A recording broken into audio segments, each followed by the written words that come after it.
back again to my YouTube channel. Sunday ngayon, sisimba kami ni Marvin. Hintay ko lang si Marvin dito kasi pinapainit yung sasakyan. Di pa nag-i-start kasi nga ang lamig ngayon. Feels like, minus 31. Ang lamig. Ang lamig ngayon. Tapos ang bango na naluto na Ate Pam, nag-homemade pala siya ng tapa. Ayan. Tapos, bibili kami ni Marvin ng... Meron naman ako dyan, pang adobo. Bibili lang kami ng pork. Gusto niya ng Bicol Express. Kaya magluluto ako mamaya. Babaunin niya. Kasi baka hindi siya makauwi sa susunod. Dahil ang balita daw, may overtime na sila. Kapag nag-overtime siya, hindi naman na siya uuwi. Kasi sayang din naman. Diba? Ilang oras din yung overtime niya. Diba Friday, buong Friday yun. Eh gabi na ata sila matatapos. Kung uuwi daw siya gabi, tapos uuwi din siya ng linggo. Parang bilis naman daw, sabi niya. Pero tingnan na lang daw niya, kapag hindi siya pagod, uuwi siya. Ayan na. Ito na aking happy bee. Ang tagal palang mag-ano. Anong oras na?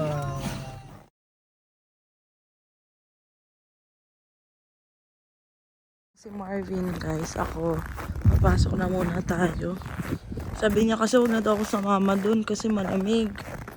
Lalakad pa kami sa likod kasi makakapag-park tapos ng snow junior. Ayan, nagputi-puti na naman yung mga sanga-sanga. Kasi kahapon, wala na yung mga parang na puti-puti. Sabay na ka? Tapos na ang misa. Grabe yung lamig na yun. Diyan ka lang? Nakapag-park ka dyan sa malapit? Ayan, punta lang kami sa Jerry's, bili kami ng pork. Tapos Asian store para bumili naman ng ng gata. Gata na nga ba yun? Puro yelo doon yung sasakyan. Puting-puti parang lang tayo. Bilis-bilis lang natin. Lamig. Hindi na tayo papunta sa Jerry's. Ay, saan ba yung Jerry's? Naka-live kami sa sa YouTube. Ba yung mga card mo?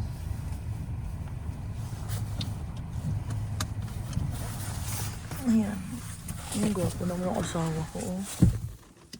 Kabar na buko. Ulamin ni Marvin. Magkano nga yung crispy pata? 20 rin. 20 rin to.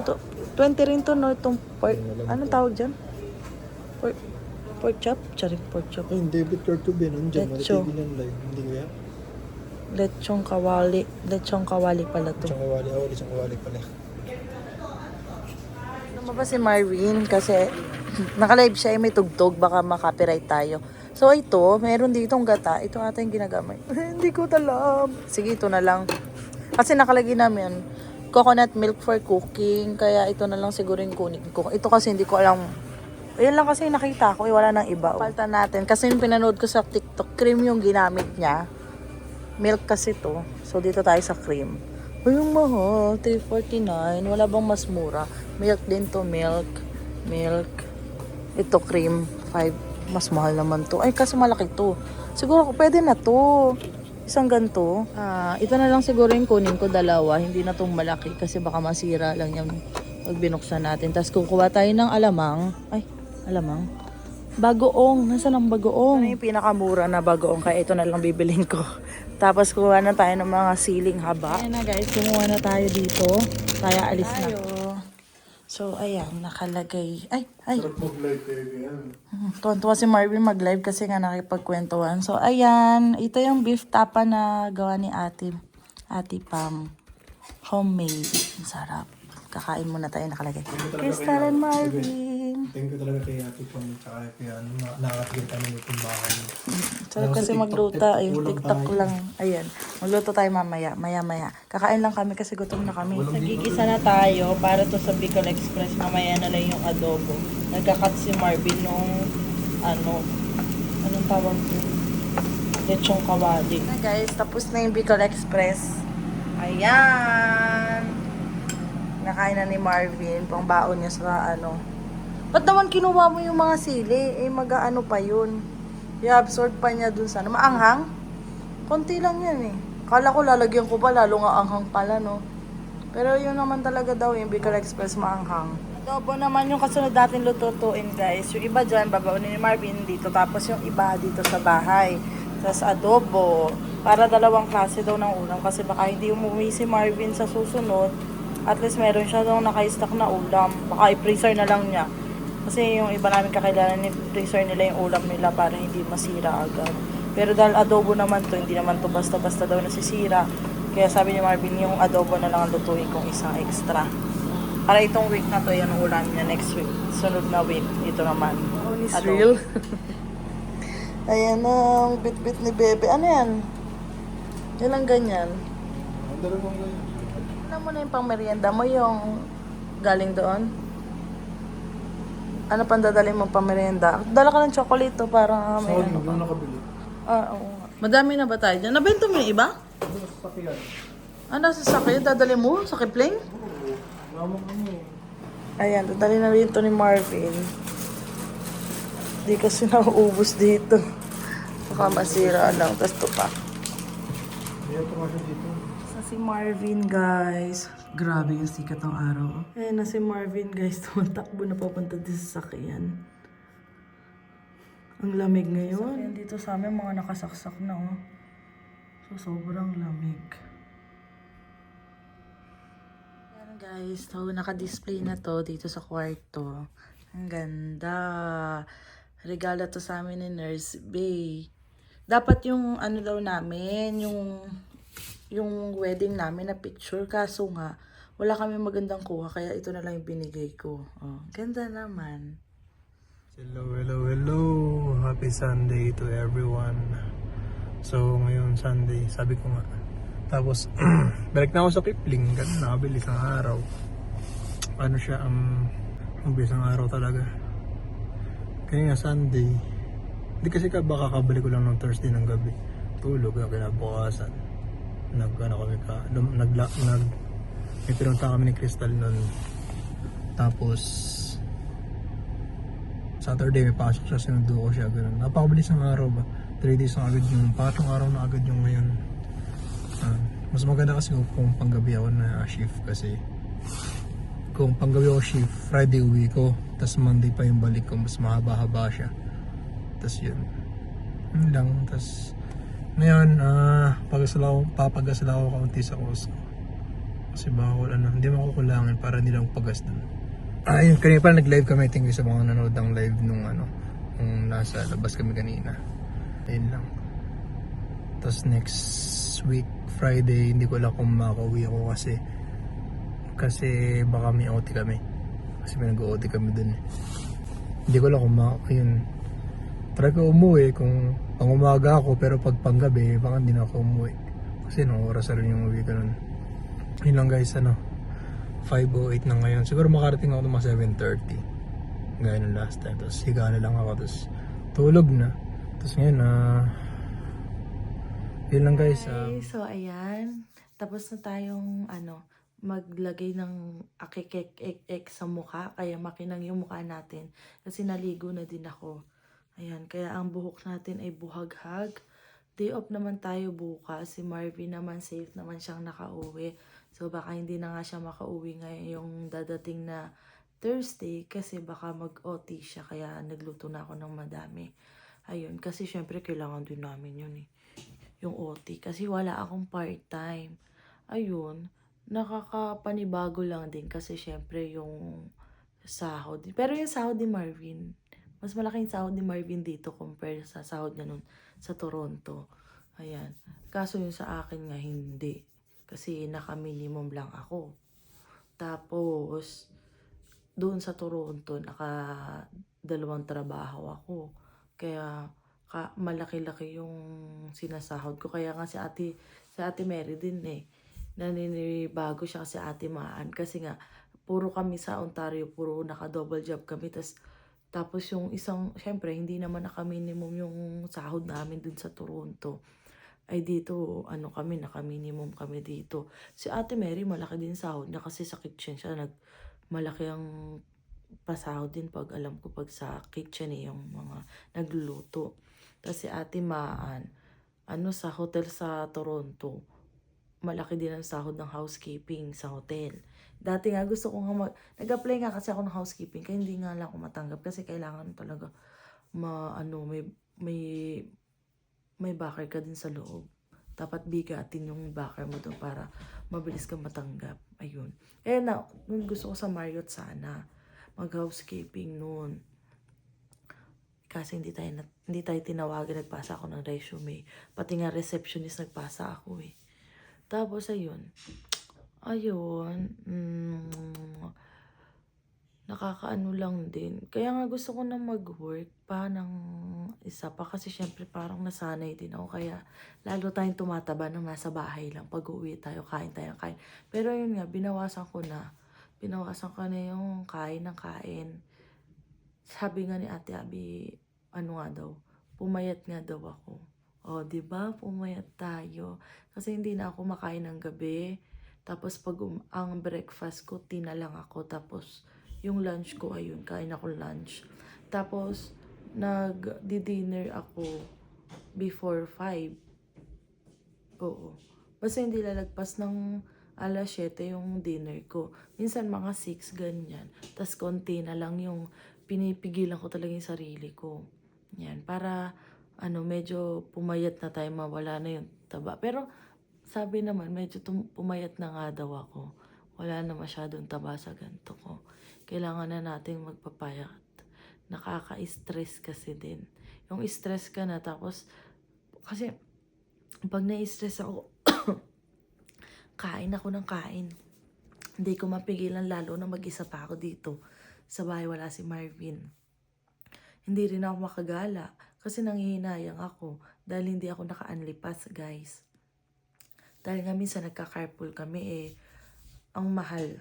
Para magdudoble yung gastos ko sa sa transpo ko. Nagbabayad ako ng carpool, tapos naka-unlipas pa ako. Hindi ko naman laging ginagamit yung unlipas. Minsan pag pauwi lang ako, doon ko lang magagamit yung 'di ba? Doon ko lang magagamit yung pang-top ko sa bus. Kaya sabi ko hindi na ako mag-unlipas. Tamo, November pa ako, guys, yung nagpa-load ako ng $55. Tapos meron pa ako ngayon na 7 top pa. Kaya sabi ko, kaya nanginayang ako. Saka ang layo din ng biyahe. Ang layo ng biyahe. Kapag gusto kong pumunta ng mall, abot pa ata ako ng 1 hour bago ako makatating doon sa mall. Ay, nung doon sa Scarborough, may mall doon sa Scarborough, ilang minutes lang mula sa amin. Wala pa atang 30 minutes yung biyahe ko. Ay, dito. Meron dito mga mall na maliliit lang. Pero, parang hindi ako malilibang doon kasi sobrang unti lang talaga ng laman, guys. Doon sa pinakamalaki nila yung Cornwall, doon malilibang pa ako kasi mas may H&M, may Bath and Body, mga ganyan. Tapos, ayun, may nag-comment din sa amin na mali daw na lumipat kami dito sa Saskatchewan. Kasi, hindi na rin kasi daw basta-basta rin nakuha ng permanent resident dito. Ayan. Sabi nila, sayang daw yung sa Toronto namin. Kahit kami nang hinayang din, kaso syempre, iba din kasi din sa Toronto. Alam na namin na wala na talaga kami pag-asa doon, kaya lumipat kami. Kung kaya pa naman namin talagang ilaban yun, bakit kami aalis, diba? Ayun. Kaya ganun. Ngayon nga may mga nagbe-message pa rin sa akin, kinakamusta nila kami. Kung kamusta na daw ba yung buhay namin dito. Kasi, iniisip din kasi nila baka hindi din nila kayang yung life dito sa Regina compare dun sa Toronto. Kasi ibang-iba nga. Talagang doon talaga. Kahit saan ka pumunta, may ka talaga. May kakainan ka. Ang dali ba? Kahit mag-commute ka lang, papunta sa gusto mong kainan, tapos pwede ka magpunta-punta sa mall, kasi madami mall sa Toronto. May Fairview, may Scarborough Town Center, may Eaton, may Yorkdale, ano pa ba? Basta ang dami.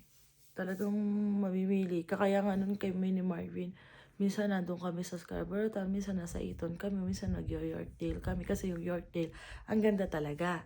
ang sa social, yung mga mamahalin talaga, ayan. Kaya nga sabi ko kay Marvin, kasi nga, nung pinanood ko yung kay Kuya Inay siya kay Ate Emma siya kay Kuya Alvin, nagkita silang Edmonton. Sinabi doon na yung sa Edmonton yung pinakamalaking mall. Kaya sabi ko kay Marvin, excited akong pumunta doon pag nakabisita kami sa summer. Sana matuloy, 'di ba? Titingnan pa natin. Pero si Marvin kasi 2 weeks yun na bakasyon sila. Bayad yun. Ako, meron na ka man kasama na sa sahod namin vacation pay na kailangan itabi ko lang yun para pag nagbakasyon tayo, kahit mga 1 week lang, at least, diba? Hindi ako manghihinayang kasi may nakalaan naman para dun sa bakasyon. Matagal-tagal pa naman. Kaya nga ngayon, tipid-tipid muna tayo. Kung minsan lumalabas kami ni Marvin grocery, tas sabi ko nga kay Marvin, minsan kain tayo sa labas, yung date na namin kasi nga syempre magkalayo kami. Yun na lang yung gagastusin namin. Manage na lang din talaga namin yung kain namin sa labas. Meron namang mga murang kainan dito. Hindi pa lang din namin napupunta ni Marvin. Kasi lagi lang kami naka-McDo, yung burger nga. Minsan pag nagutom kami, bili kami ng McDo, yung burger lang. Tapos minsan nagja-Jollibee kasi yun lang din naman yung gusto ko minsan kainin. May gusto nga akong kainan na na Korean restaurant dito. Kasi mayroon doon ganyatan yung paborito namin ni Marvin. Ma-try namin next time. Tapos yung yung Red Lobster ba yun? Kasi sabi magko-close na daw yun. Kaya sabi ko kay Marvin, balak sana namin nung birthday ko doon na lang. Kaso syempre medyo pricey. Tapos sabi ko, na lang, kain na lang kami nila ate, maan sa bahay nila, magluto-luto. Mas madami pa yung makakain namin, tapos kasama ko pa sila. Nag-enjoy naman kami kasama ko. Nakita naman ni Marvin, nag-enjoy talaga ako. Kung parood yung vlog ko nung advance celebration namin ng birthday ko. Tawa kami ng tawa, ako. Kaya happy ako. Ngayon na lang uli ako nakapag-enjoy ng birthday ko. Kasi tuwing birthday ko sa Mauban, kasama ko mga kaibigan ko, talagang puyat. Sila nagiinom, di ako nagiinom. Tapos lagi kami nag-outing. Kasi nabuo yung namin, yung pagkakaibigan namin nung debut ko. Nung nag-18 years old ako kasi parang nagsama-sama. Ay nagkasakto kasi time na yun, bago pa lang kami dun sa lugar na yun. Bagong lipat. Siguro mga 2 years pa lang kami that time. Tapos, parang nakakausap ko lang sila kasi nga may tindahan kami, sari-sari store, bumibili sila sa amin. Kami yung may tindahan dun sa part na yon. So, dun sila bumibili. Magkakapit-bahay kasi kami hanggang sa nung pinagsama-sama ko sila ng birthday ko, nagka-close hanggang sa dun na sa bahay minsan natutulog. Kasi yung mama ko, parang tropa din namin yan. Yan. Pati yung papa ko, minsan video okay sa bahay, minsan dun sila, ayun nga, dun natutulog, kumakain. Minsan dun naman sa kalapit bahay, kasi kalapit bahay din namin sila Artwin. Minsan kala Ate Jaja, kala Joyce. Basta ang saya lang. Tapos sabi ni Marvin, alam ko nag-enjoy ka kasi nakita nga niya. So, ayun. Hanggang ngayon naman, nag-ano pa rin naman kami ni Marvin dito kasi syempre, lalo na si Marvin. Kasi si Marvin, yung tinitirahan niya, kung saan siya nagtatrabaho, talagang probinsya. Talagang wala kang pupuntahan doon, guys. Kaya minsan nga, pagdadating siya dito, gusto niya talagang namamasyal kasi nga wala daw siyang, lalong winter, hindi siya makalabas-labas. Kapag summer, baka maikot-ikot niya kayo doon, punta siya ng grocery. May grocery kasi doon, maliit na co-op. Tapos parang yung isang grocery, may-ari, Pilipina, may-ari. Ayun. Pero tingnan natin sa summer, baka bumisita din ako doon. Ay, taray. Pero sabi kasi ni Ate Mary, kapag nagkasasakyan daw siya, mag-long drive daw kami, pupunta kayo yung Marvin. Sa surprise daw namin. Yan. Si Ate Mary soon, magkaroon din siya. Nagbabudget pa siya kasi syempre ang hirap din ng magbibigla ang kangkuha ng sasakyan. Kaya nga sabi na ate, kailangan niya talaga kasi nagdo-double job siya. Yung biyahe-biyahe, tas gabi pa siya uuwi. Hindi yung iniisip ko, kaya gusto kong mag-part-time. Kaso ang problema ko ngayong pagko-commute. Minsan kasi nag-u-Uber na si ate kasi masyado na malalim ng gabi, mga 11 na siya nag-out. Yun. Gusto ko mag-part-time sa Jollibee, no? Ang daming pagpa-part-time Jollibee talaga kasi nga yung libreng pagkain ng chicken. So, ayun. Naman, okay naman kami dito sa Regina kahit paano kakasurvive naman kami. Kahit magkalayo kami ni Marvin, mag-isa siya doon. Naka-basement ako dito. Kasama ko sila Ate Pam. Minsan nakakausap ko sila Ate Pam. Ayun. Libangan, pag nasa labas, nagkakasabay kami kain. Kwentuhan. Tapos minsan, pag nasa kwarto na uli, ayun, kung ano na naman iniisip natin. Eh, na-stress tayo eh. Kaya minsan yung mga kaibigan ko, sabihin, minsan video call ko sila mama o kaya yung mga kaibigan ko. Tapos minsan yun nga sila Ate Mary, minsan nag-video call kami, ganyan. Tapos kapag nagkakayaan lumabas, kahit madali lang, pagkatapos ng trabaho, pasyal lang kami sa Winners, sa Dalarama. Yan, okay na, happy na kami dun, yung pasyal na ganun. Ayan. So, hanggang dito na lang siguro, guys. Para sa amin, di naman mali na lumipat kami dito. Kahit ngayon, tapos nang lipat pa namin, lalo nung nagkagulo, no? Nagkahigpitan na. Pero, ayan, pray lang tayo. Magiging okay din ang lahat. Kaya natin to. Yun lang. Don't forget to like and subscribe sa YouTube channel ko. Bye, guys!